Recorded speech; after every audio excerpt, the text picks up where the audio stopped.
New reporting from the AP reveals that for 6 key days, China did not warn the public that they were facing a coronavirus epidemic. And during that time, millions traveled for Lunar New Year celebrations, and a banquet for thousands was held in the disease's epicenter. Just one example of China's behavior during this pandemic, and let alone behavior that it engaged in before this crisis, which tech companies essentially fawned over that country. Friend of the show, Rachel Bovard, she asked in her latest piece, "The world is finally waking up to China. Will big tech?" Rachel's the senior director of policy at the Conservative Partnership Institute. Joins us now to explain more about big tech's toting to China, and we miss having her in the studio. Rachel, it's great to see you. And she has a phenomenally organized bookshelf. Yeah, she You're does. making me feel a deep level of shame about my own bookshelves at home.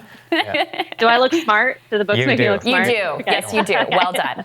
So, Rachel, tell us a little bit about this piece. I think the most glaring example I want to focus with you on is Zoom. You know, Zoom is a company which has seen a massive explosion in consumer demand. Every college on earth is using it. People are doing Zoom happy hours and all that. And yet, at the same time that we find out that much of their servers exist in China, and there's actually quite a bit of security concern there. So what does that tell us about broader technology in these days?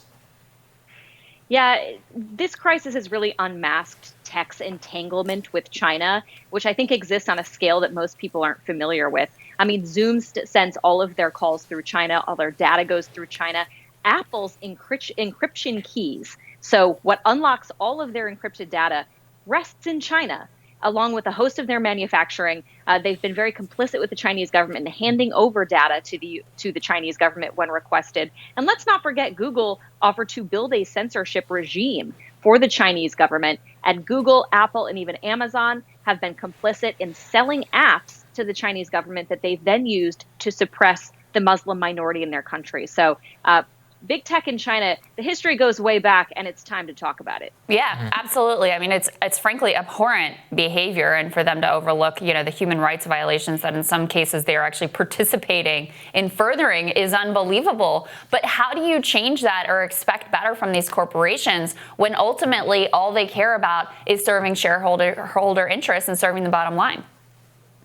Well, I think this is why it's really important to talk about it, and not just consumers, but Congress is really starting to perform some oversight in this area. Of course, you've seen these tech companies, their arrogance, they don't even show up when Congress asks them to come. Apple most recently declined 2 invitations to testify before the Senate Judiciary Committee. But this is becoming a national security question with a new Chinese law that took effect late last year, which essentially says any company that does business in China from anywhere, domestically or foreign owned, now owes the Chinese government access to all of their communications, their data security, their product even. And so these companies that say they're American companies are now essentially owned by the Chinese government. They cannot claim to protect our data security. They cannot claim to protect their own intellectual property. So this is now a matter of national security as much as it is in interest of consumers. Mm-hmm. And Rachel, I mean, as you say, it doesn't seem that these companies particularly seem to care, because all they really seem to care about is, you know, making more money. And Zoom has, probably rightfully so. I think there's a reason it's cheaper in China, because the Chinese government wants some of that data, but they're willing to set prices at a way that makes it irresistible, quote unquote, for these companies to do so. So who can actually do something about it? Well, I think Congress is intent on looking into this question.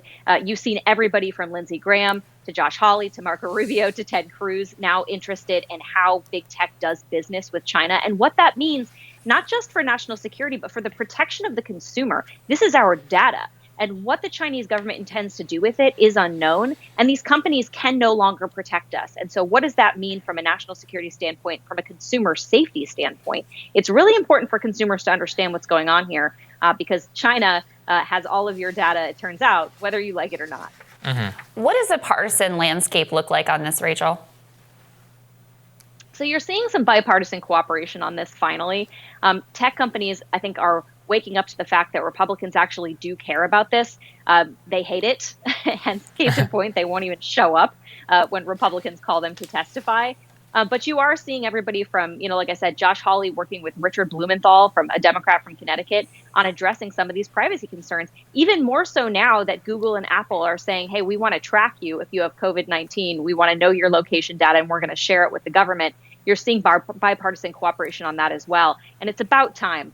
I got to tell you, this has been going on for years. I'm glad we're finally waking up to it. Yeah, so let's dig into that too, because I think that's a more interesting question, which is at the same time that Google and I think it's Apple are both partnering, saying, hey, we have these people's location data, literally with their phones. We can use that to say if they're social distancing or not, that they have all of these vulnerabilities in China. And at the same time, it just highlights, how much information that these people have on you at all times and are capable of using that and just turning it over to the government whenever they see fit. They're unwittingly doing it to China. They may wittingly do it here with the United States. I think that's something that concerns a lot of people.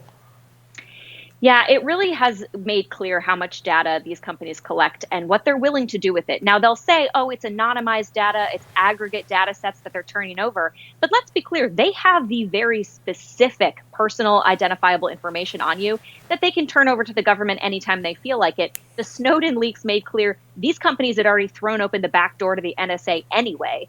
So they have priors in this regard.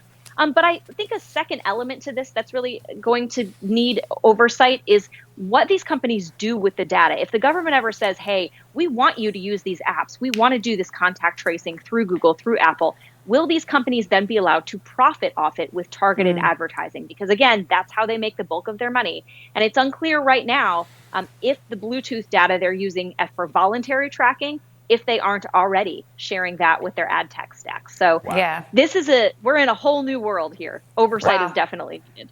Yeah. So well said, and especially, and this is something Glenn Greenwald pointed out to me, especially during a time of social distancing, while you're in your quarantine, essentially all of your communications are tracked in some way because there's no more human-to-human, like direct interpersonal communication. So it's all logged and tracked on some system. Right. Rachel, it's so great to have you. Thank you for your work on this. We really appreciate it. Thank you, Rachel. Thanks, guys. Yep. Coming up, Joe Biden is giving a lot of people fodder for the 2020 campaign from China to Hunter Biden's business dealings and a lot more. Tim Murtaugh, he's communications director for Trump 2020, talks about that game plan when Rising continues.